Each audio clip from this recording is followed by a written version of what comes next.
दोस्तों, स्वागत है आपका हमारे YouTube चैनल फैक्ट टाइम में। आज हम बात करने वाले हैं रुद्राक्ष की, जो कि हमारे हिंदू धर्म में बहुत ही पवित्र माना जाता है।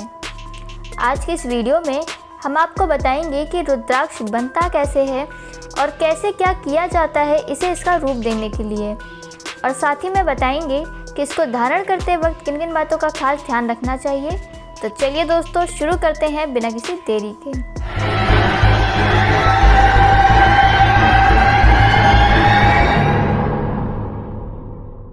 दोस्तों, अक्सर आपने लोगों को रुद्राक्ष पहने हुए तो देखा ही होगा, लेकिन क्या आपने कभी सोचा है कि रुद्राक्ष है क्या और ये बनता कैसे है और कहाँ से आता है?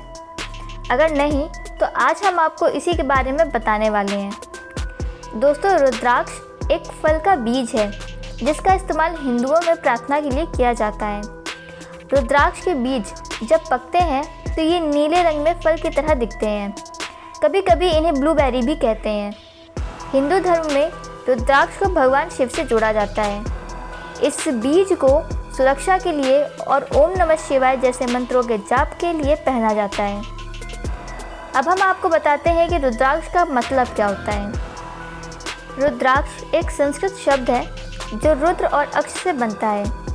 रुद्र भगवान शिव को कहा जाता है और अक्ष मतलब आंसू होता है, और इसीलिए रुद्राक्ष को भगवान रुद्र के आंसू के रूप में भी परिभाषित किया जाता है। संस्कृत में अक्ष शब्द का मतलब आँख भी होता है, इसीलिए कुछ लोग इसे आई ऑफ लॉर्ड शिवा के नाम से भी जानते हैं। इसके अलावा इसे रक्षा करने के लिए भी जाना जाता है। इसके पेड़ नेपाल, दक्षिण पूर्व एशिया और इंडोनेशिया में भी पाए जाते हैं। भारत में इनकी 300 प्रजातियां पाई जाती हैं। ये एक सदाबहार पेड़ है और इसमें फल आने में 3 से 4 साल का समय लगता है। दोस्तों, रुद्राक्ष लगभग 1 से 21 रेखाएं तक पाए जाते हैं, मगर प्राचीन समय में 108 मुखी तक के रुद्राक्ष भी पाए जाते थे। पर आज के समय में 30 मुखी भी मिलना असंभव है। दोस्तों, 80% रुद्राक्ष में 4, 5 या 6 रेखाएं होती हैं। वहीं एक मुखी रुद्राक्ष बहुत कम पाए जाते हैं। रुद्राक्ष का आकार हमेशा मिलीमीटर में मापा जाता है, और नेपाल में रुद्राक्ष 20 से 35 मिलीमीटर और इंडोनेशिया में 5 से 25 मिलीमीटर के आकार के होते हैं। सफ़ेद, लाल और भूरे रंग के रुद्राक्ष काफ़ी आसानी से पाए जाते हैं। इसके अलावा पीले और काले रंग में भी रुद्राक्ष पाए जाते हैं। कुछ रुद्राक्ष आंवले की तरह बड़े होते हैं और कुछ चने की तरह छोटे होते हैं। रुद्राक्ष की उत्पत्ति के पीछे कई कहानियां हैं, जिसमें से एक ये भी है कि त्रिपुरासुर नाम के 3 भयंकर राक्षसों का एक साथ संहार करने के लिए भगवान शिव ने खुद को एक गहरी तपस्या में लीन कर लिया था। हजारों सालों तक बिना हिले महादेव ने ये कड़ी तपस्या की, और तपस्या पूरी होने पर जैसे ही उन्होंने अपनी आंखें खोली तो उनके आंखों से आंसू गिरे। महादेव के इन पावन आंसुओं को धरती माँ ने अपने अंदर समेट लिया, और यहीं से उत्पत्ति हुई रुद्राक्ष की। दोस्तों, रुद्राक्ष के ज़्यादातर पेड़ नेपाल के पहाड़ी इलाकों में पाए जाते हैं। हर रुद्राक्ष की अलग अलग प्रकार की विशेषताएं होती हैं। इसी वजह से रुद्राक्ष पूरी दुनिया में प्रचलित है। आइए अब हम जान लेते हैं कि फल से रुद्राक्ष कैसे बनाते हैं।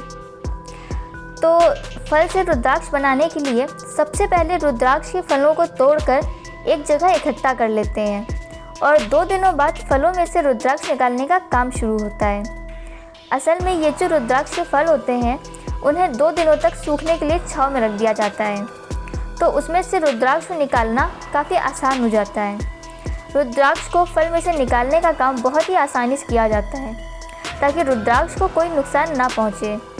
अब इसके बाद सबसे बेस्ट क्वालिटी के रुद्राक्ष को छांट लिया जाता है और फिर से उन्हें सूखने के लिए रख दिया जाता है, ताकि रुद्राक्ष का जो रंग है वो भूरा हो सके, और जैसे ही रुद्राक्ष का रंग भूरा हो जाता है उसे माला में पिरो दिया जाता है।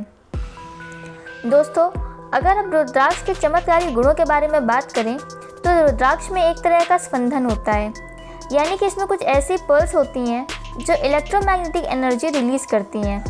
यानी कि कोई इंसान अगर इसे धारण करता है तो उसके आसपास कवच बन जाता है, जो कि नेगेटिव एनर्जी को उसकी तरफ आने से रोकता है।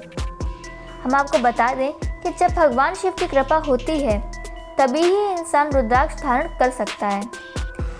लेकिन इस बात का हमेशा ध्यान रखें कि रुद्राक्ष को धारण करने के कुछ नियम और विधि होती है जिसका पालन करना बहुत ज़रूरी होता है। और रुद्राक्ष आपको हमेशा स्वच्छ अवस्था में ही धारण करना चाहिए। और इसके अलावा भी कुछ बातों पे अहम ध्यान देना चाहिए कि जैसे कभी भी आप शमशान घाट या अंतिम यात्रा में जाएं तो रुद्राक्ष को उतार दें, और जो नित्य क्रियाएँ होती हैं और सोने से पहले भी रुद्राक्ष को उतार के रख दें। लेकिन जब आप कोई पूजा पाठ, मंत्र जाप या नाम जप कर रहे हों तो हमेशा इसे पहन के रखें, क्योंकि ऐसे में आपके द्वारा किए जाने वाले कार्यों की शक्ति बढ़ जाती है। लेकिन इस बात का हमेशा ध्यान रखें कि रुद्राक्ष कभी भी अंगूठी बनाकर ना पहने, इससे उसके उल्टे असर आपको देखने को मिल सकते हैं। दोस्तों, रुद्राक्ष धारण करने से पहले हमेशा ये ज़रूर देखें कि वो खंडित ना हो, मतलब कि उसमें कीड़ा ना लगा हो। रुद्राक्ष दिव्य औषधि है जो लगातार सकारात्मक ऊर्जा का संचार करती है, इसीलिए इसका शुद्ध रहना बेहद ज़रूरी है। दोस्तों, रुद्राक्ष कभी गंदा नहीं होना चाहिए, उसकी सफाई लगातार करते रहें और सोप, डिटर्जेंट जैसी चीज़ों से हमेशा दूर रखें। अगर रुद्राक्ष का रंग थोड़ा फीका हो जाता है तो आप रुद्राक्ष को सरसों के तेल में डुबो के रख सकते हैं। वैसे रुद्राक्ष को तेल में डालने से असली और नकली की भी पहचान होती है। अगर रुद्राक्ष को तेल में डालने से उसका रंग और गहरा दिखे तो समझ जाइए कि रुद्राक्ष असली है। दोस्तों, आज की हमारी ये जानकारी यहीं तक थी, और अगर आपको हमारा वीडियो पसंद आया हो तो हमारे वीडियो को लाइक और चैनल को सब्सक्राइब करना ना भूलें।